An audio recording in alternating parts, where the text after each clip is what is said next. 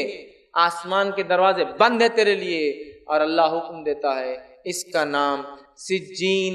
Jail والوں میں، قید خانے والوں کے رجسٹر میں اندراج کر لو، نوٹ کر لو، اور سجین میں اس کا نام نوٹ کر لیا جاتا ہے۔ پہلے آسمان سے فرشتے اٹھاتے ہیں اس کو اور نیچے پھینک دیتے ہیں، وہ آ کر پہلے آسمان سے اپنے وزن کے ساتھ اپنی خبر میں پٹکا جاتا ہے، سیدھا کوئی عزت نہیں اس کی، کوئی مقام نہیں اس کا، پٹکا جاتا ہے۔ جاتے ہی اس کی روح جسم میں ڈال دی جاتی ہے، جسم میں ڈالنے کے بعد وہی کیفیت دونوں کی فرشتوں کی، کالا سیاہ چہرہ، لال بڑی بڑی آنکھیں، دانت جو ہے بیل کے سنگ سے بڑے، زمین کو پھاڑتے ہوئے آتے ہیں اور آ کر اپنی گرجدار آواز میں پوچھتے ہیں من رب کا، تیرا رب کون تھا؟ کافر کہتا ہے مجھے نہیں پتا میرا رب کون تھا، منافق کہتا ہے لوگ کہتے تھے میرا رب اللہ ہے، چونکہ وہ ایمان نہیں لایا تھا نا، لانے کے بعد بھی نہیں لایا، کفر۔ دوسرا سوال کریں گے من نبیو کا، تیرا نبی کون ہے؟ تیسرا سوال ہوگا ما دینو کا، تیرا دین کیا ہے؟ تو وہ کہیں گا کافر میں نہیں جانتا ہوں، منافق کہیں گا لوگ کہتے تھے میرا دین اسلام ہے۔ اس کے بعد فرشتے اس کو ایک کھڑکی کھول کر بتائیں گے اور جنت بتائیں گے اور کہیں گے یہ وہ چیز تھی جس سے تو محروم رہا، چلے گی تیرے ہاتھ سے۔ پھر جہنم میں ایک اس کی کھڑکی کھول کے مقام بتایا جائیں گا جس کی گرمی اس کو محسوس ہوں گی اور شدت ہوں گی، جیسا وہ جنتی کو ہو رہی تھی شدت ہوں گی۔ وہ کہیں گا اے اللہ قیامت کبھی قائم مت کر، تو قیامت کے دن تو اصل ٹھکانہ ملیں گا نا، ابھی تو صرف بتایا جا رہا ہے۔ اے اللہ قیامت کبھی قائم مت کر، مت آنے دے ڈے آف ججمنٹ، نہیں چاہتا ہوں میں قیامت آئے۔ اور جو ہے جب اس آدمی کو کاندھے پہ لوگ لے جاتے ہیں نا اٹھا کر، تو یہ چلاتا اور چیختا ارے کہاں لے جا رہے ہو مجھے، ارے کہاں لے جا رہے ہو مجھے، کیونکہ اس کو پتا ہے اس کے ساتھ کیا ہونے والا، چیختا اور چلاتا اور کہتا ارے مجھے کہاں لے جا رہے ہو، چھوڑ دو مجھے، یہاں ڈال دیا جاتا ہے، کہتا مت قائم ہو۔ اس کے بعد جہنم کا ایک دروازہ کھول کر، جہنم کا ایک بستر بچھا کر، جہنم کا جو ایک لباس پہنا کر، آگ کا بستر، آگ کا لباس اور آگ کی شعاؤں کی گرمی اور تپش جہنم سے جو اس کا مقام میں نکلتی ہے، وہاں اسے کہا جاتا ہے اب یہاں رہو تم۔ اور اس کے بعد وہ فرشتے چلے جاتے ہیں۔ ایک انتہائی بدصورت انسان خبر میں آتا ہے، وہ کہتا ہے تم کون ہو اتنے گندی صورت والے؟ وہ کہتا ہوں میں تیرے برے اعمال ہوں، جو دنیا میں تو بنداس بغیر سوچے سمجھے، بغیر ڈر کے، بغیر کسی اس کے کیا کرتا تھا، آج اس کی وجہ سے، میری وجہ سے تیرا یہ حال ہے، اور جہنم میں تیرا ٹھکانہ یہ ہونے والا ہے، اور اس جنت سے تو محروم کر دیا گیا تیرے اعمال کی وجہ سے۔ اس کے بعد آسما فرماتے ہیں اس کی خبر اس کو دبانا شروع کر، اس کی خبر اتنا دباتی ہے کہ اس کی پسلیوں سے پسلیاں اندر چلی جاتی ہے، اور اس کو وہاں سونے جیسی بھی جگہ نہیں ہوتی ہے، اور اسے آنکھ کے بستر پر اور آنکھ کا جو ہے لباس پہنا کر، اور جہنم میں اس کا مقام والی جگہ سے آنکھ کی شدت کو محسوس کرتے ہوئے قیامت تک، سوتا تو میں کہیں نہیں سکتا ہوں، قیامت تک اسی کیفیت میں رہیں گا۔